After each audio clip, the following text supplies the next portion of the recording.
এক বেতনে কেউ 13 বছর চাকরি করছে, আমরা দীর্ঘ 13 বছর এক বেতনে চাকরি করছি। মহামান্য হাইকোর্ট মেনে নিয়ে আমাদের পক্ষে রায় দিয়েছে, কিন্তু বিগত সরকার ফ্যাসিস্ট সরকার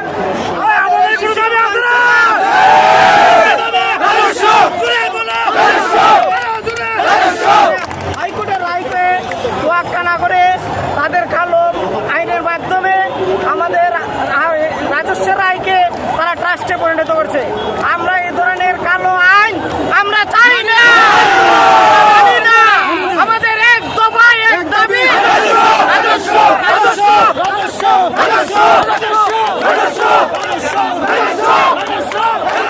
পৃথিবীর কোনো দেশ নাই যে এক বেতনে কেউ 13 বছর চাকরি করছে, আমরা দীর্ঘ 13 বছর এক বেতনে চাকরি করছি বা চাকরি করতেছি এখন পর্যন্ত এক বেতন। ওই 11 সাল থেকে কোনো ইনক্রিমেন্ট নাই, যেভাবে ছিলাম সেভাবেই আছে। এই বাংলাদেশে কেন এত বৈষম্য হবে? 13 সাল থেকে আমাদের রাজস্ব গণের চিঠি দেওয়া হয়েছে, সার্ভিস এবং এসিআর বুক খোলা হয়েছে এবং একই ছাদের নিচে 2 জন রাজস্ব আমাদের করা হয়েছে ট্রাস্ট, এবং এক বেতনে আজকে আমরা 13 বছর যাবত আমাদের নিয়মিত বেতন হয় না এবং পরিবার পরিজন নিয়ে আমরা খুব কষ্টে আছি। আপনাদের যারা বড় কর্মকর্তা ছিল আগে, তাদের কি প্রমোশন হয়েছিল?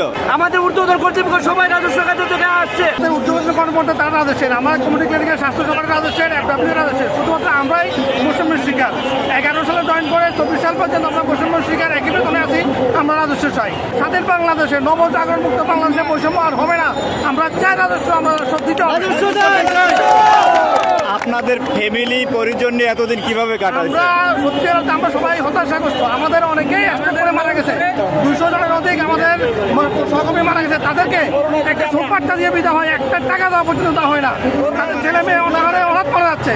আমরা অনার্স মাস্টার্স কমপ্লিট করা, আমরা কম্পিউটার সার্টিফিকেট আমাদের, আমরা সরকারের নিয়ম অনুসারে লিখিত করে বর্ণিত হয়ে বাইরে নয় আমরা চাকরি করে 2011 সালে, কিন্তু আমরা আজ পর্যন্ত ইনক্রিমেন্ট তো দূরের কথা, বেতন মাথা পর্যন্ত আমাদের বৃদ্ধি নাই। একটি বেতন 14 বছর আমাদের চাকরি রাজস্ব করবে করে 4বার আমাদের আশ্বাস দিয়েছে, 13 সাল 18 সাল এবং কি হাইকোর্টের রিটের পর্যন্ত অবহেলা করে জালাম সরকার আমলি সরকার 18 সালের ট্রাস্ট বাস্তবায়ন করার জন্য ট্রাস্ট আইন পাস করার পরও 24 সালে ট্রাস্ট পাস করলোই না, এবং আজকে আমরা হতাশাগ্রস্ত। করোনা কালেও আমাদের শত শত সহকর্মী করোনায় আক্রান্ত হয়েছে এবং অনেক সহকর্মী নমুনা সংগ্রহ করতে গিয়ে মারা গেছে। 2 টাকার একটা শোকবার্তা ছাড়া কিছু নয় এখন পর্যন্ত।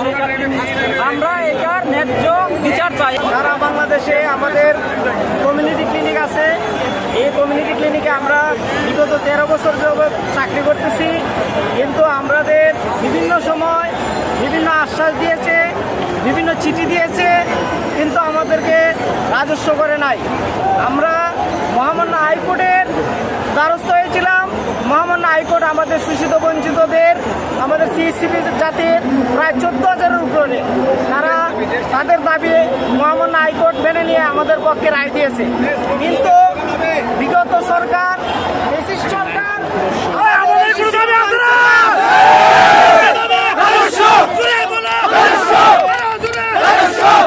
হাইকোর্টের রায়কে তোয়াক্কা না করে তাদের কালো আইনের মাধ্যমে আমাদের রাজস্বের রায়কে তারা ট্রাস্টে পরিণত করছে। আমরা এই ধরনের কালো আইন আমরা চাই না, মানি না। আমাদের এক দফা এক দাবি,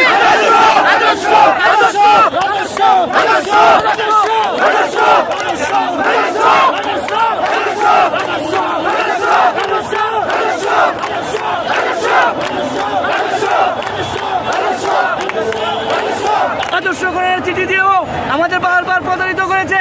আমরা এখন